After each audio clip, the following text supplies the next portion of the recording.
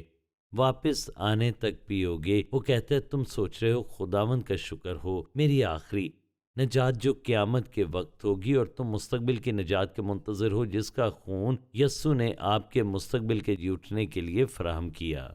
تو یسوع آپ کو اس میں داخل کرنا چاہتا ہے۔ لکھا ہے اس نے روٹی لی اور اس نے اسے توڑ دیا اور پھر اس نے داؤد کو دی، جس کا مطلب ہے کہ وہ آپ کو اپنے بدن اور خون کے ذریعے سے ہر ایک نعمت دیتا ہے، اور وہ کہتا ہے اسے لے لو، اور آپ کو اسے لینا ہے مسیح کی زندگی کو، اور اسے کھانا ہے، اسے لو اور پیو۔ وہ کہتا ہے میری یادگاری میں ایسا ہی کیا کرو، تم اس کا حصہ بن جاؤ۔ اور دیکھیں پولس پہلا کرنتھیوں 11 میں آخری کھانے کے بارے میں بات کرتا ہے، تو یہ اتنا اہم ہے کہ خدا نے شخصی طور پر اسے اس پر ظاہر کیا، کیونکہ لکھا ہے یہ بات مجھے خداوند سے پہنچی جس رات وہ پکڑوایا گیا، روٹی لی اور شکر کر کے توڑی اور کہا یہ میرا بدن ہے جو تمہارے لیے ہے، میری یادگاری کے واسطے یہی کیا کرو۔ اور اسی طرح اس نے کھانے کے بعد پیالہ بھی لیا اور کہا یہ پیالہ میرے خون میں نیا عہد ہے، جب کبھی پیو میری یادگاری کے لیے یہی کیا کرو، کیونکہ جب کبھی تم یہ روٹی کھاتے ہو اور اس پیالے میں سے پیتے ہو تو خداوند کی موت کا اظہار کرتے ہو، تو آپ اعلان کرتے ہیں جب تک کہ یسوع نہ آئے۔ تو پاک شراکت کے ذریعے خدا کے ساتھ رفاقت رکھیں۔ یہ ایک اچھا وقت ہے اپنے خیالات کو یسوع پر مرکوز کرنے کا۔ اگر آپ ہمارے کسی بھی پروگرام کی DVD میں دلچسپی رکھتے ہیں تو یہ آپ کے لیے دستیاب ہے۔ چرچ آفس کے نمبر پر فون کریں اور اس کے لیے آرڈر کریں، اور اگر پروگراموں کی فہرست ہے تو وہ بھی مہیا کی جا سکتی ہے۔ ہمیں دیکھنے کے لیے شکریہ۔ آپ مزید تعلیمات آکسفورڈ بائبل چرچ اور روکو چینل پر حاصل کر سکتے ہیں، اور ڈیرک واکر کے YouTube چینل پر بھی۔ اور آپ ہمارے ساتھ اتوار کی عبادت میں بھی شامل ہو سکتے ہیں، صبح 11 بجے اور شام 6 بجے۔ چینی اسکول، ہیڈنگٹن، آکسفورڈ، OX3 7QH۔ آپ CDs، DVDs، کتابیں اور دوسری چیزیں آن لائن آرڈر کر سکتے ہیں www.oxfordbiblecchurch.co.uk، اور کال بھی کر سکتے ہیں 018655 15086۔